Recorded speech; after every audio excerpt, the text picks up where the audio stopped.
Nous sommes vendredi 5 août 2022. Mesdames et messieurs, bonsoir et merci d'être au rendez-vous hebdomadaire du Forum de la presse que nous consacrons au décryptage de l'actualité de la semaine et cela avec des confrères de médias de Niamey. Aujourd'hui, le Forum de la presse mettra l'accent tout d'abord sur la commémoration du 62e anniversaire de l'indépendance du Niger le 3 août. Nous parlerons aussi des forces armées nigériennes à l'occasion du 62e anniversaire de leur création le 1er août 1960. Enfin, il sera question de la hausse du prix du gasoil qui est passé le 1er août dernier de 538 francs CFA à la pompe à 668 francs CFA, soit une hausse de près de 25%. Pour échanger sur ces sujets, nous recevons dans ce studio Memouna Diado, elle est journaliste indépendante. Bonsoir. Bonsoir. Abba Kiari Armi, il est journaliste à la radio alternative. Bonsoir. Bonsoir. Ousseini Issa, il est journaliste indépendant. Bonsoir. Bonsoir.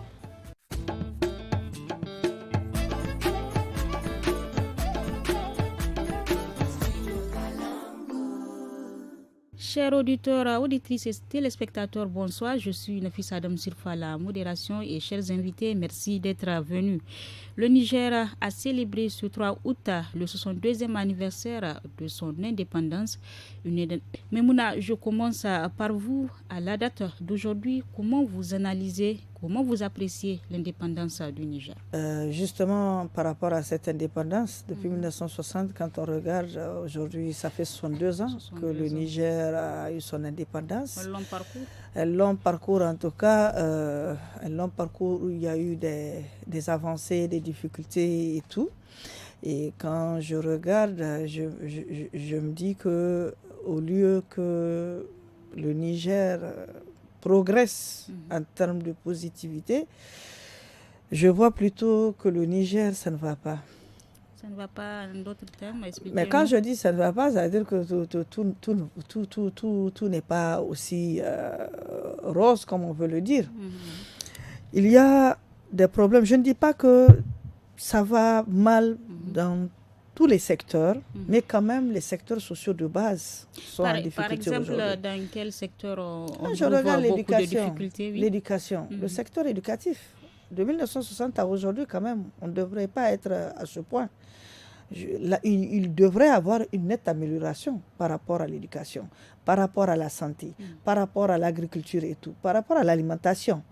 Aujourd'hui, nous avons tellement de difficultés dans ces secteurs que je pense que c'est là où on doit mettre l'accent, où les gouvernants doivent mettre l'accent, en tout cas pour une bonne réussite.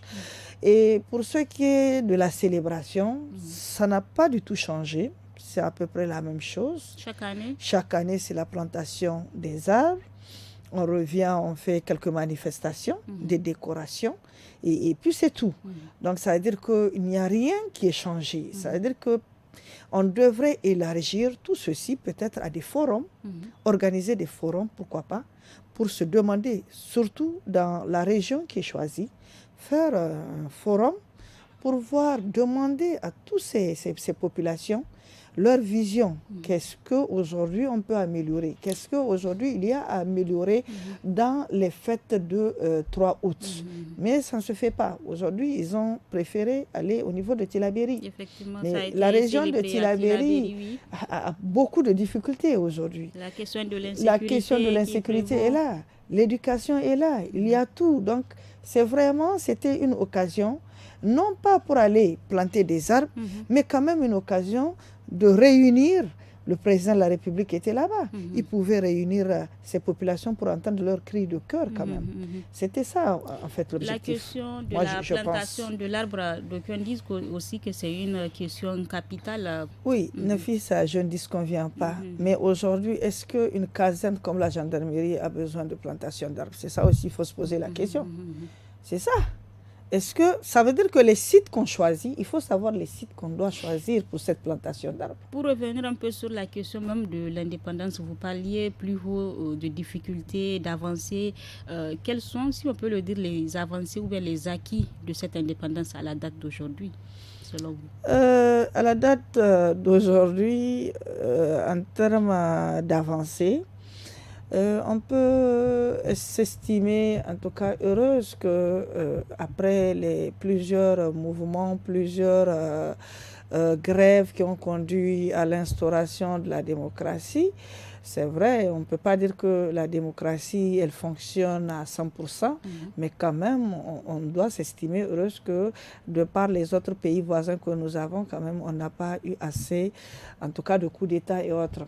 Donc, ça veut dire que ça, c'est un acquis. C'est un acquis, en tout cas, pour le peuple nigérien. Et il y a également ce qu'on appelle la solidarité. Qu'on le veuille ou non, nous sommes toujours solidaires. Le peuple nigérien est solidaire. Mais ça aussi, c'est un autre acquis. Mais pour ceux qui... Les avantages aussi, c'est qu'aujourd'hui, on tend à aller vers le modernisme et c'est très, très, très important. Avec les nouvelles technologies de l'information, on a la liberté d'expression, bien que la liberté d'expression également souffre d'ambiguïté à quelques niveaux. Je pense que c'est des acquis qu'on peut, en tout cas, mettre dans l'assiette donc, de cette indépendance. 62 ans donc après Ousseini, est-ce qu'on peut qualifier le Niger de pays indépendant? Merci Nafissa. Indépendant, oui, sur le papier. N'est-ce pas? Sur le papier. Expliquez-nous, oui. On est indépendant sur le papier parce que c'est juste une indépendance formelle. C'est quand De Gaulle est pacté en 1958, il a dit qui veut pacter tout de suite. Il y a eu que c'est un peu l'historique donc. Oui, je vais faire ça rapidement, je ne vais pas m'attaquer là-dessus. Il a dit non, nous on préfère s'en aller, les autres sont restés jusqu'à ce qu'on leur dise bon, ok, vous prenez votre indépendance, mais vous allez rester sous la coupe de la France qui va continuer. On a signé des contrats qui sont là, des contrats dans le cadre de l'exploitation de nos ressources, dans le cadre de la présence même de la France ici, n'est-ce pas? On a continué dans l'indépendance formelle avec les Français, on a acheté tout. Il y avait Personnage Gardin, il y avait, comme on avait dit, toutes les grosses, comme on avait dit, les unités, comment dire, les magasins et tout, c'était des magasins français. Il y avait Paris Square à l'époque, je me rappelle. Mais bon, on a continué comme ça jusqu'en 1974 quand il y a eu le coup d'État et qui a été, comme tout le monde sait, qui a été suscité par un peu la France, à travers notamment la volonté de Yori de vouloir changer les choses. N'est-ce pas? Ils ont fait le coup d'État pensant que Kounké allait immédiatement, Kounké allait aussi continuer. Mais il s'est trouvé que Kounké avait déjà son idée derrière la tête. Quand il a fait le coup d'État, il a dit aux militaires français quittez. Je ne vais plus vous voir. Le lendemain du coup d'État, il a dit je ne vais plus voir la force militaire française sur place. Et je ne sais pas, plus de 30 ans après ou 40 ans après, aujourd'hui, on dit qu'on a besoin de ces Français encore pour nous aider à lutter contre le terrorisme. Je me pose des questions. Donc, si on comprend, c'est un paradoxe, cette indépendance. Si on... Non, mais ce n'est pas. C'est comme les gens disent, indépendance, d'accord, 3 août, on a donné à tous les pays qui sont restés parce qu'il y en avait qui vénéraient carrément les présidents français quand ils les voyaient. Il y a des présidents qui appelaient, par exemple, De Gaulle papa. Ils s'accroupissaient quand ils voient De Gaulle. Aujourd'hui, bon, ça a évolué parce qu'on est dans un contexte démocratique, mais malheureusement, c'est dans ce contexte démocratique qu'on se retrouve encore avec des bases étrangères, sous prétexte qu'ils sont venus nous aider. Non, quand on est indépendant, on doit se donner les moyens, en tout cas avec toutes ces années qu'on a passées, ces décennies, on doit se donner les moyens de créer les conditions pour que quand on est fait face à une menace, qu'on puisse nous-mêmes d'abord nous défendre avant de faire appel à d'autres personnes, des Blancs qui vont venir, qui nous donnent d'abord dans un premier temps. Ils sont venus en exploration, c'était pacifique. Ensuite, ils sont venus dans le cadre de la volonté de conquête. Ils sont venus, ils ont tué, ils ont pillé, ils sont partis. Ils sont revenus, ils ont dit, bon, c'est la colonisation cette fois-ci, on va vous coloniser. Ils ont colonisé jusqu'à pratiquement la veille jusqu'au début, à la veille de 1960, ils ont décidé de donner l'indépendance. À partir de ce moment-là, à partir du moment où, quand vous vous dites indépendant, vous ne pouvez pas créer les conditions vous-même. Oui, comme l'a dit Maïmouna, plusieurs secteurs rencontrent des difficultés ici au Niger, ce qui ne fait pas de cette indépendance, si on peut le dire, effective. Bon, moi, je vais plus lier ça à la mauvaise gestion de l'État. Tous ces secteurs-là, ça fait partie, bien évidemment, d'un pan de la non-indépendance. Parce que quand c'est de l'extérieur, on vous impose votre... comment on dire, on vous dit, voilà comment vous devez mener vos politiques publiques. C'est eux qui dictent, parce que c'est eux qui ont l'argent. Ils amènent l'argent, ils disent, c'est comme ça on veut, c'est comme ça que vous allez faire. Ils dictent au pays comment gérer. Oui, d'abord, comment je dois gérer mes ressources, comment je dois gérer mes ressources humaines, ma ressource humaine. À partir de ce moment, il n'y a pas d'indépendance. Parce que quand on parle, moi je ne vois pas la puissance colonisatrice directement. Je vois toutes ces institutions-là qui gravitent, Banque mondiale, FMI, tout ça, le Club de Paris, qui viennent, qui imposent leur dictat. Voilà comment nous voulons. Et c'est sur cette base-là. Alors qu'ils sont là pour nous piller. Ils prennent nos ressources. Merci. Sankara, ne perdez pas de vue, Sankara a dit en 86, juste avant à un machin de non-aligné, il dit, bon, on ne paye plus la dette. Si je suis convaincu que si on refuse, parce qu'on a payé la dette plusieurs fois, si on refuse, moi je ne vais pas, si je ne suis pas suivi dans mon action, moi je ne vais pas revenir l'année d'après. Abba Arimi, que dire donc sur l'indépendance du Niger au vu des réactions de vos deux prédécesseurs qui sont un peu perplexes, si on peut les dire, sur cette indépendance du Niger? Bien sûr qu'il y a lieu d'être perplexe.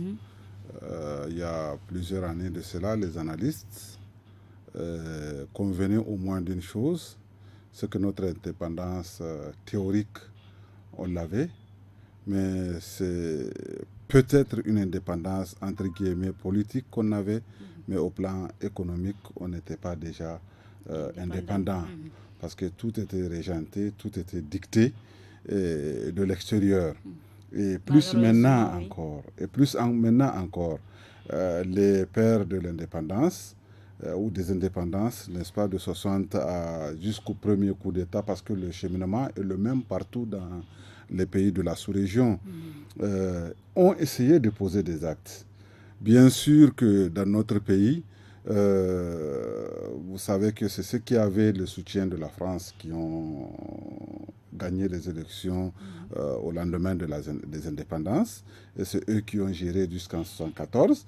Malgré tout, comme l'a dit, ils ont posé des actes au plan industriel, n'est-ce pas? On peut citer un certain nombre d'industries qui existaient dans ce pays.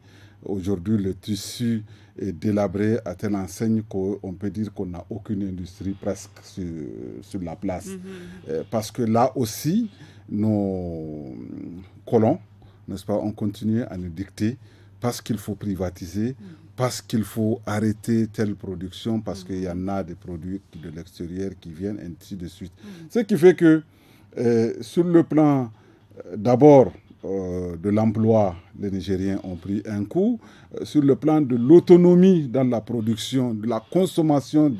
Aujourd'hui, on peut dire consommons nigérien, mais qu'est-ce qu'on va consommer? À part ce que nos pauvres paysans produisent dans leurs champs, et on sait comment ça se passe sur le terrain, et ce que les éleveurs produisent, il n'y a plus rien à consommer. Et on fait tout pour nous amener des produits de moindre qualité, mais qui sont moins chers, et donc au point de continuer à vraiment consommer ce qui vient de l'extérieur. Si on comprend donc côté économie, le Niger n'est non, vraiment le pas symbole en la matière, c'est d'abord oui. le symbole en la matière, c'est d'abord le franc CFA, n'est-ce pas? Les économistes sont mieux placés parce que c'est une structure très complexe, mais le coût, la valeur de notre argent, du CFA que nous dépensons, avec lequel le fonctionnaire est payé, les produits nationaux sont payés, sont d'abord, comment on dit, imprimés ailleurs, mais aussi garantis par la France, n'est-ce pas? Notamment aujourd'hui, là on sait que le dollar connaît un bond, n'est-ce pas? Mais a pratiquement atteint, on va dire, l'euro, mais ça veut dire que systématiquement, automatiquement, toute la monnaie ouest-africaine ou vraiment de l'UEMOA, n'est-ce pas, connaît une chute qu'on ne dit même pas. Est-ce qu'on se comprend? Beaucoup d'éléments font en sorte que vraiment cette indépendance du Niger elle est théorique. Soit pas, oui, elle est théorique.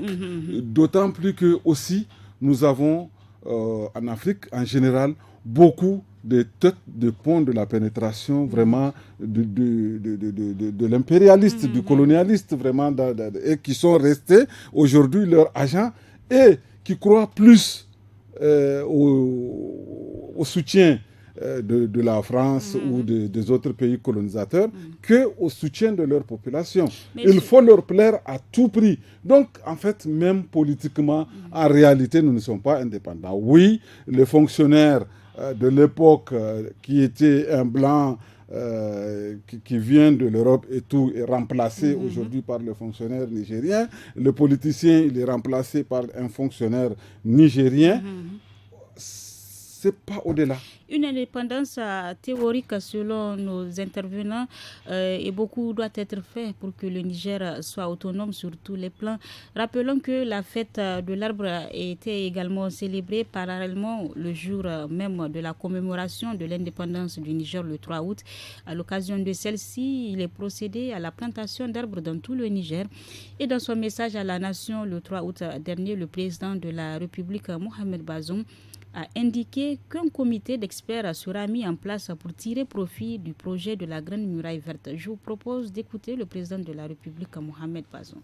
Depuis quelques décennies, notre fête de l'indépendance coïncide avec la fête nationale de l'arbre à laquelle le gouvernement accorde une importance toute particulière en raison de son impact sur la prise de conscience collective des défis environnementaux qui menacent notre pays. Cette année, le thème retenu pour la circonstance est, je cite, « Lutte contre l'ensablement des cours et plans d'eau, une voie pour le relèvement et la résilience des communautés locales ». Fin de citation. Par ailleurs, un groupe de travail a été mis en place pour préparer des projets en vue de leur financement dans le cadre du grand projet de la Grande Muraille Verte, de façon à permettre à notre pays de tirer le maximum de profit de cette opportunité. Je voudrais à cet égard terminer mon propos en lançant un appel à la communauté internationale pour qu'elle soit à la hauteur de ses responsabilités sur cette lancinante question du changement climatique.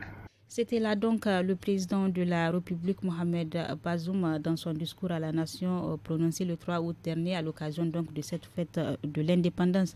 Hussein Issa, le président a évoqué la question de la muraille verte. La muraille verte, que doit-on vraiment retenir de ce projet?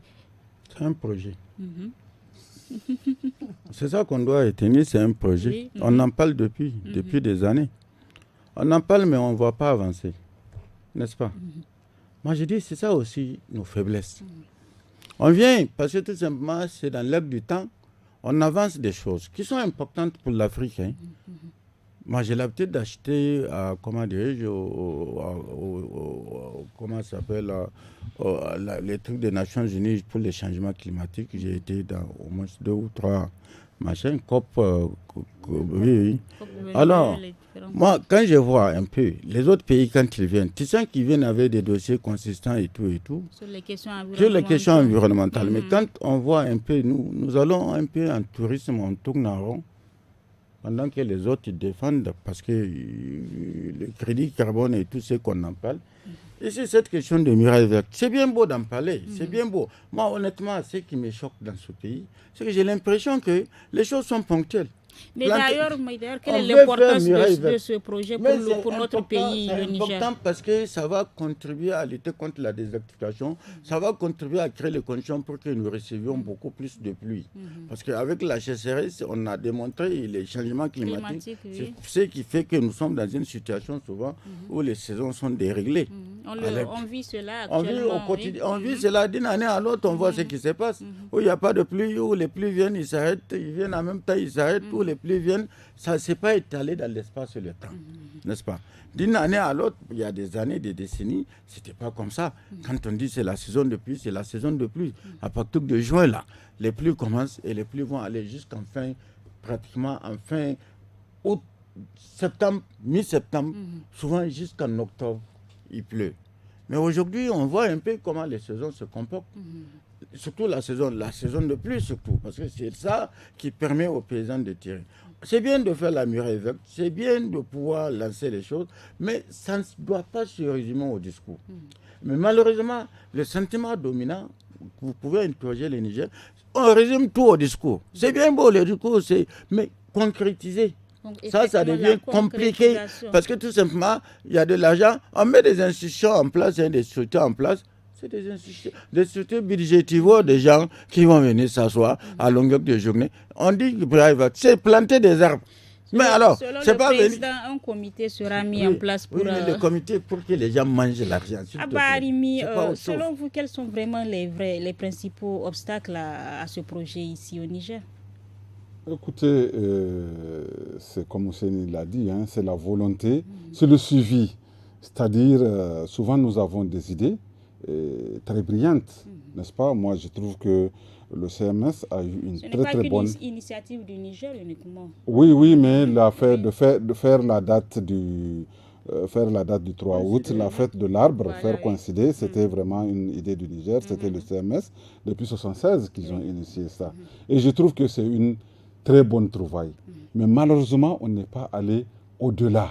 C'est quelque chose d'extrêmement important qui mérite un investissement, un travail sur toute l'année, n'est-ce pas, qu'à cette date, on doit être à mesure de savoir combien d'arbres nous avons plantés l'année dernière, où est-ce qu'on en est par rapport au suivi de ces arbres-là, est-ce que tous ont grandi ou ça n'avance pas, pourquoi, on doit le savoir. Malheureusement, après 40 ans, on n'a aucune idée du nombre d'arbres qu'on a plantés dans ce cadre.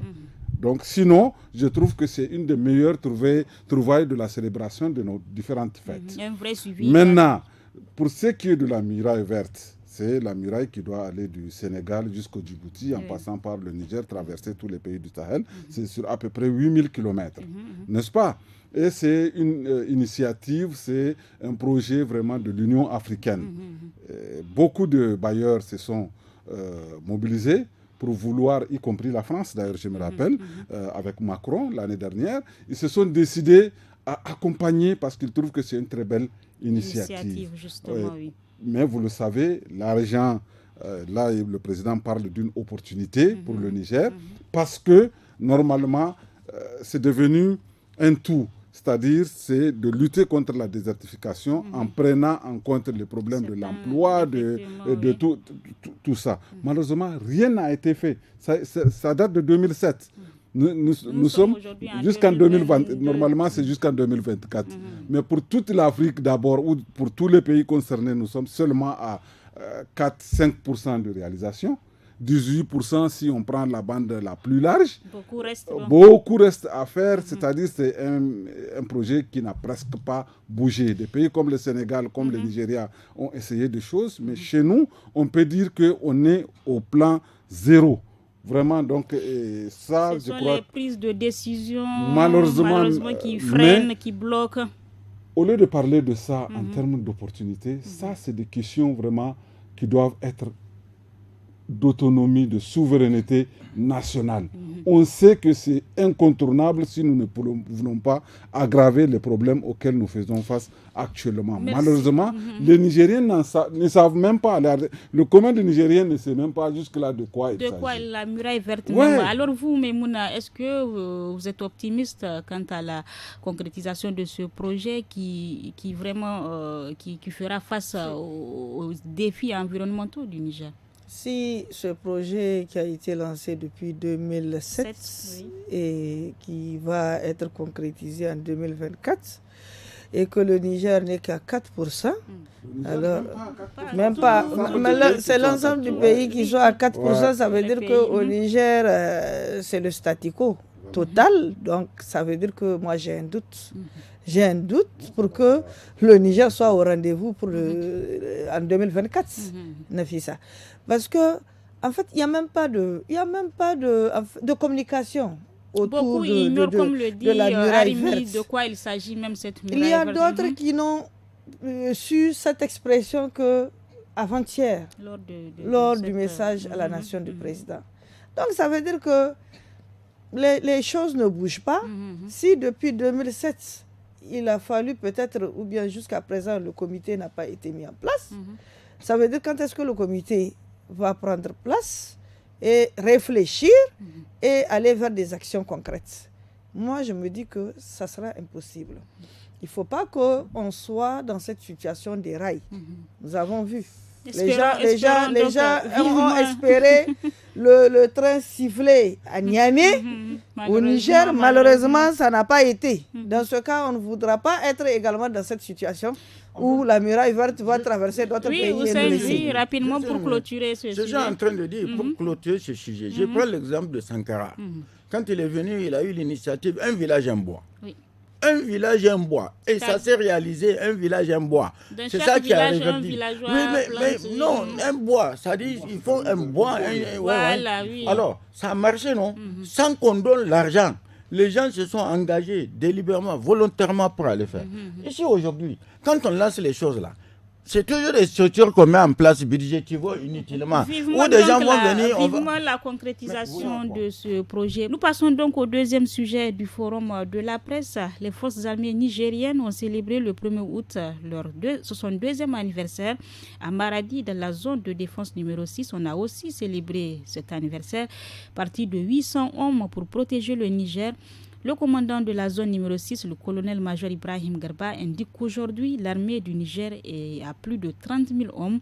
Elle s'est modernisée et protège le pays face au terrorisme. Alors, une armée qui a évolué avec le temps et avec le contexte sécuritaire aujourd'hui, quelles sont vos impressions? Bon, il ne faut pas oublier que c'est une armée, comme toutes les autres structures du pays, aussi qui est héritière ou qui est vraiment un rejeton aussi de la colonisation. Les premiers militaires qu'on avait, ce sont des militaires qui ont vraiment servi la nation française, n'est-ce pas, qui même après ont fait aussi la guerre d'Indochine, ont fait la guerre même contre... voilà. Et donc qui ont pris après 1974, la destinée de notre pays, pour l'essentiel d'entre eux, vraiment la destinée de notre pays en main. Ce qui fait que moi, de mon point de vue, pendant longtemps, oui, après la conférence nationale, beaucoup de choses ont changé parce que les fils du pays se sont dit certaines vérités au sein du palais de sport, ou palais du 29 juillet aujourd'hui. Justement, en faisant référence à cette conférence nationale-là, l'armée est restée pendant longtemps en marche de la population pour laquelle elle est censée travailler, qu'il a mise en place et dont elle est issue.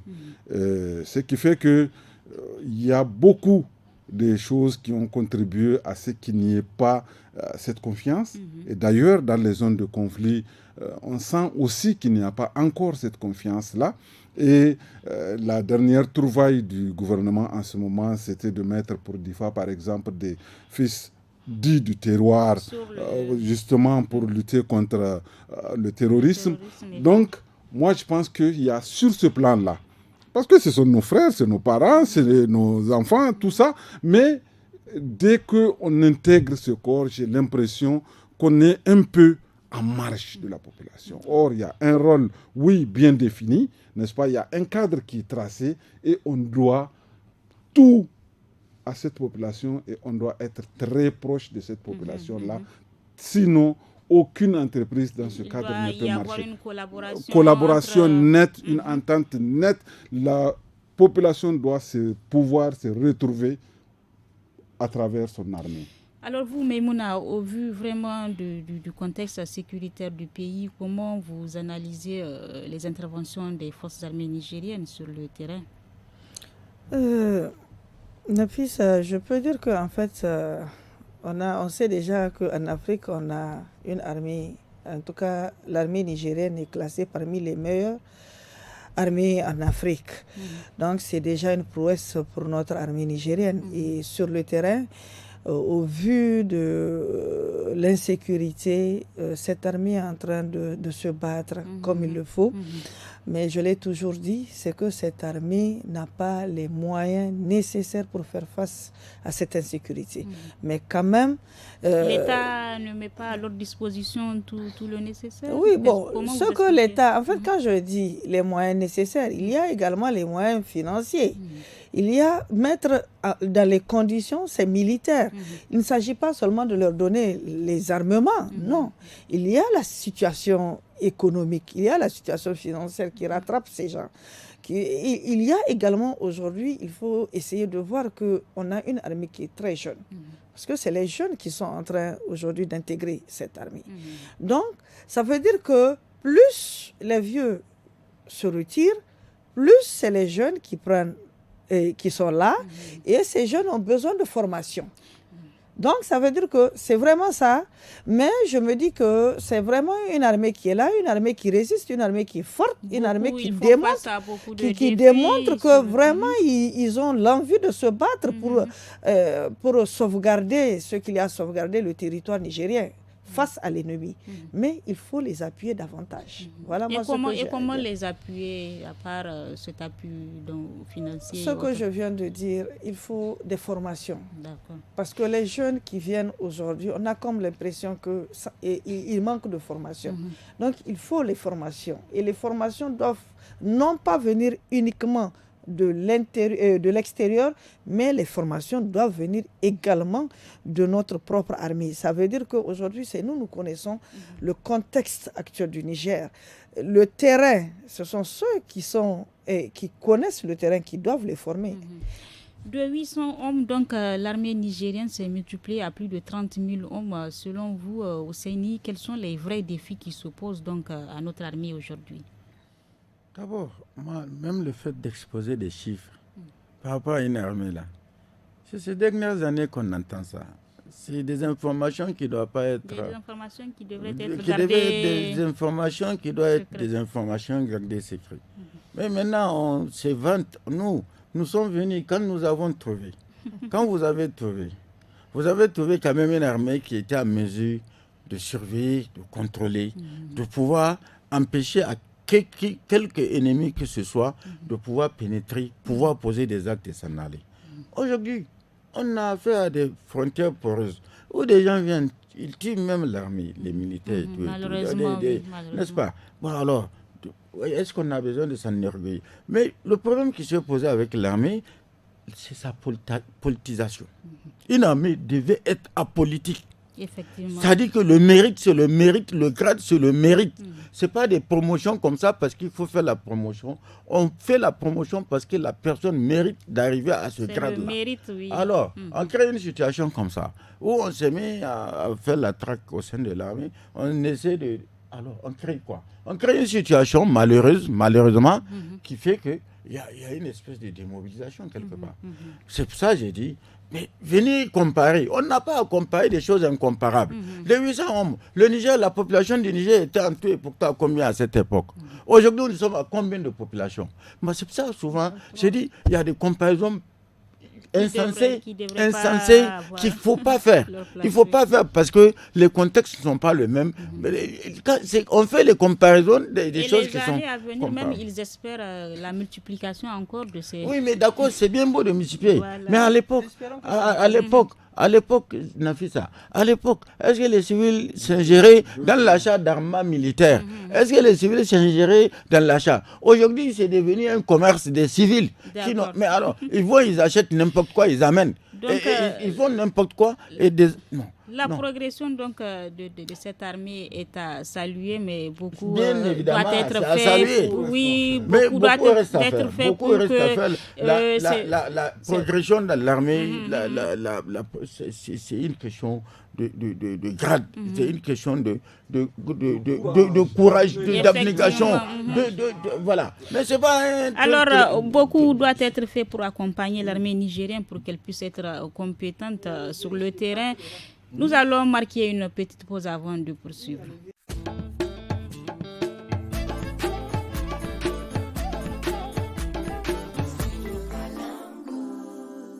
Dernier sujet de ce forum de la presse, le ministre du Commerce a annoncé le dimanche soir sur les antennes de la télévision nationale que le prix du gasoil augmentera à compter du 1er août 2022. Ainsi, le litre est passé de 538 francs CFA à la pompe à 668 francs CFA, soit une hausse de près de 25%. La guerre en Ukraine est l'une des causes de cette hausse selon le président. Après donc cette annonce, les réactions sont diverses dans l'opinion. Pour les conducteurs des minibus, la décision du gouvernement risque de mettre un frein à leur activité. Je vous propose d'écouter quelques conducteurs. Vraiment, je ne suis pas content de cette décision, car des fois, nous retournons vite jusqu'au quartier aéroport. Les passagers se plaignent eux-mêmes. Les frais de transport sont fixés à 200 francs. Les passagers te disent qu'il a 100 ou 150 francs. Et avec tout cela, on apprend qu'on a augmenté les prix du gasoil. Que faire alors? Vous voyez, c'est un problème pour nous. Nous demandons au gouvernement de revenir sur cette décision. Il y a des papiers à faire et il n'y a pas assez de clients. Que faire alors? Nous voulons que l'État revienne sur sa décision, car vraiment les temps sont durs. C'est dans le véhicule qu'on gère nos familles. Les enfants sont là, avec leurs besoins, et les femmes aussi, avec leurs exigences. Vraiment, qu'ils revoient au moins un peu le prix. Sinon, vraiment, ça va nous déranger. C'est dans ça là que nous gérons nos familles, pour qu'on puisse même subvenir à nos besoins. On est parti dans des stations, on a confirmé l'augmentation, mais on nous a dit qu'on ne peut pas nous vendre. Il faut qu'on affiche d'abord au niveau de la machine. Il faut qu'on voit nos syndicats pour en discuter par rapport au transport. Alors après, écoute, Maimouna, selon vous, au-delà même de ces conducteurs, quel sera l'impact de cette hausse, de cette augmentation du prix du gasoil? Mais Nafisa, l'impact est déjà là. Dès le communiqué du ministre du Commerce, le lendemain, aussitôt que les prix s'affichent au niveau du gasoil à la pompe, il y a ce qu'on appelle une inflation qui est déjà là. Le prix du pain a augmenté. Ça se vend aujourd'hui à 175 francs. Le prix des laits Solani consommables se vend aujourd'hui. Ça va commencer aujourd'hui, je pense. Hein? Le lait, effectivement. Le lait, le sachet aujourd'hui est revenu à 125 francs. Il y aura d'autres aussi, parce qu'au niveau du transport, les Faba sont aujourd'hui à 200 francs. Les Faba de l'aéroport à 300 francs. Donc, comment est-ce qu'il faut expliquer ça? Le ministre, selon lui, explique que la guerre en Ukraine serait l'une des causes de cette hausse. Qu'en dites-vous? Nafis, moi, je ne suis pas d'accord. La guerre en Ukraine n'a rien à voir avec l'augmentation, comme on veut nous faire croire, du prix à la pompe du gasoil. Puisque nous sommes un pays producteur. Pourquoi? Nous sommes un pays producteur. Nous avons le pétrole ici. Nous le raffinons aussi ici. Mais comment est-ce que nous raffinons notre pétrole, gasoil au niveau de l'Ukraine pour que ça puisse avoir un impact sur le quotidien des Nigériens? Je ne suis pas totalement d'accord. Je ne suis même pas d'accord. Je ne suis pas d'accord sur cette raison avancée. L'État pouvait trouver d'autres raisons, mais le fait de mentionner Ukraine, c'est ça qui a fait, en tout cas, un tohu-bohu partout. Moi, je me dis, aujourd'hui, est-ce qu'on a besoin de vivre? Est-ce qu'on ne vivait pas avant de connaître l'Ukraine, que les produits viennent de l'Ukraine? On n'a pas. Est-ce qu'on est obligé aujourd'hui de manger le pain tout le temps? Le pain, ce n'est pas nous qui achetons le pain. Le pain, ce n'est pas celui qui n'a pas l'argent pour acheter le pain. Est-ce que c'est une obligation? Ce n'est pas une obligation. Est-ce qu'aujourd'hui, Solani ou quoi l'a consommé là, est-ce que c'est une obligation de le payer à 175 francs? Aujourd'hui, les minibus là, qui disent qu'ils ont augmenté la course à 200 francs, les Faba là. Mais Nafisa, moi si j'étais, j'allais réfléchir à deux fois. Puisque en augmentant le tarif, ils perdent la clientèle. Aujourd'hui, je préfère prendre mon taxi, même si c'est à 300 francs, que de prendre 200 francs. Ils ne préfèrent pas prendre le coup, si on peut le dire, eux aussi. Mais qui? Les conducteurs. Les conducteurs. Oui. Mais le problème, c'est que c'est des prétextes. Tout le monde cherche des prétextes. Et aujourd'hui, ils ont réussi à avoir ce prétexte-là. Et comme nous, les Nigériens, nous sommes patients, on observe, on regarde. Un beau jour, encore dans 2 ou 3 mois, cette fois-ci, ils vont revenir et la même situation va se poser pour ce qui est de l'essence. On ne le souhaite pas. Alors, une hausse du prix du gasoil qui ne s'explique pas. Husseini, rappelons qu'en juin dernier, face à la pénurie du gasoil dans certaines villes du Niger, le gouvernement a décidé de la suspension immédiate de l'export à partir du 1er juin dernier et la fermeture de certaines stations-service prises en flagrant délit d'exportation frauduleuse ou de spéculation sur les prix à la pompe. Selon vous, quels sont réellement les enjeux autour de cette augmentation du prix du gasoil? C'est pas autre chose, ils ont pillé la Sonidep. Ils ont mis à genoux la Sonidep, n'est-ce pas? Maintenant, comment renflouer? Parce que depuis ces dernières années, la SONDEP était gérée, c'était comme une espèce de caisse noire, où on pouvait mettre n'importe qui. On a créé des postes farfelus ça a surchargé. Et de l'autre côté, la SONDEP est en faillite pratiquement. Alors, comment on va essayer de remonter, de renflouer les caisses? Il faut aller prendre ça avec les pauvres citoyens dont le revenu n'a pas augmenté depuis 10 ans. En se disant, bon, on va jouer sur le pétrole, c'est pas tout le monde qui consomme, mais c'est tout le monde qui consomme d'une manière ou d'une autre le pétrole. Les transporteurs qui vont aller prendre les marchandises au port, c'est le gasoil qu'ils utilisent. Les véhicules qui font transport, les bus qui font transport, là, ça veut dire que ça va impacter directement et de manière beaucoup plus dure sur les populations. Maintenant, ils viennent raconter leur histoire. Que c'est la guerre en Ukraine. Non, ça dit que c'est même une... Non, non, ça dit même c'est une insulte à l'endroit des Nigériens. Non, que vous faites ça. Et c'est parce qu'il faut le faire, parce que sinon, l'électricité et comment on appelle le gaz domestique, ça va... On se rappelle, le gaz domestique, ils ont fixé des prix. Ils n'ont jamais pu faire appliquer ça. Les prix là qu'ils ont fixés, n'est-ce pas?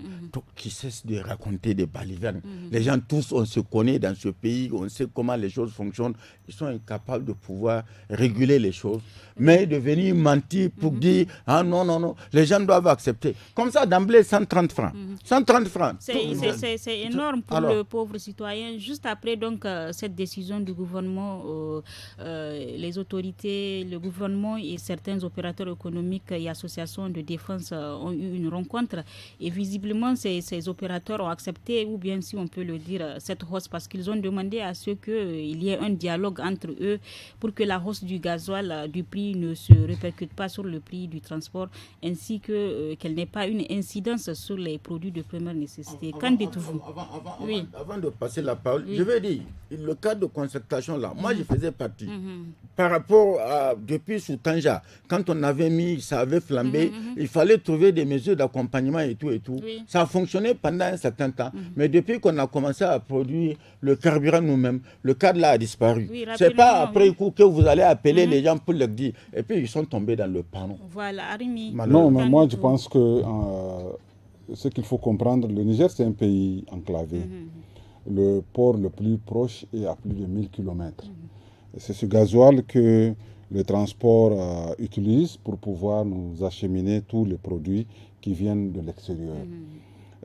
Malheureusement, on se connaît au Niger, Maïmouna a eu à l'évoquer, tout se rabat toujours sur le consommateur, sur le consommateur final, c'est-à-dire vous et nous, ça se répercute directement dans nos assiettes. Aujourd'hui, le vendeur d'œufs, s'il vous plaît, a augmenté le prix de l'unité qui est passé de 100 francs à 125 francs. C'est des poules, c'est des œufs pondus par nos poules ici sur place.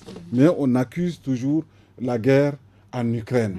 Le pain a changé de prix. On nous dit que c'est la guerre en Ukraine. Mais il faut savoir ce que le commerçant nigérien en général, n'est-ce pas, a une solution facile parce que le prix des choses ne sont jamais contrôlés et ça se répercute. Aujourd'hui, le pétrole, le gasoil a augmenté. On a augmenté le prix du litre de gasoil de plus de 100 francs. Eh bien, tous les produits, n'est-ce pas, même si on apporte chaque camion en transporte 1000, chaque produit va se connaître une augmentation. Oui. Déjà, j'ai vu des gens qui ont publié le transport à l'intérieur du pays a pris un coup. Moi-même, j'ai fait le cas déjà depuis quelques jours. J'étais à l'intérieur du pays et j'ai vu comment déjà le prix de transport était en train... Mais où est-ce qu'on veut amener...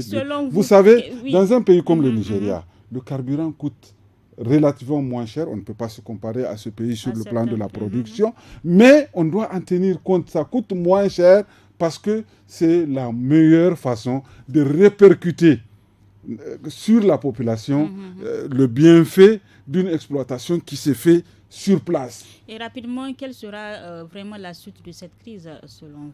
Mais écoutez, on sait qu'on a des difficultés avec notre société de production en fait des produits pétroliers, n'est-ce pas? C'est la SONIDEP, n'est-ce pas? Le président, rien que la dernière fois encore, il a repris l'engagement de lutter contre la mauvaise gestion, la mauvaise gouvernance. Je crois qu'il faut sévir. Il faut régler, il faut faire rembourser les gens.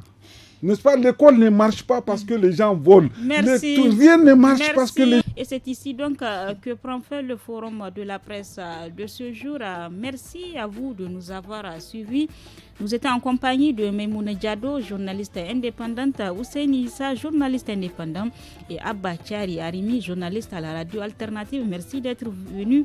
Je suis Nafisa Adam Sirfa à la modération, à la technique Amina Hassan, à la régie vidéo Issa Lawali. Au revoir.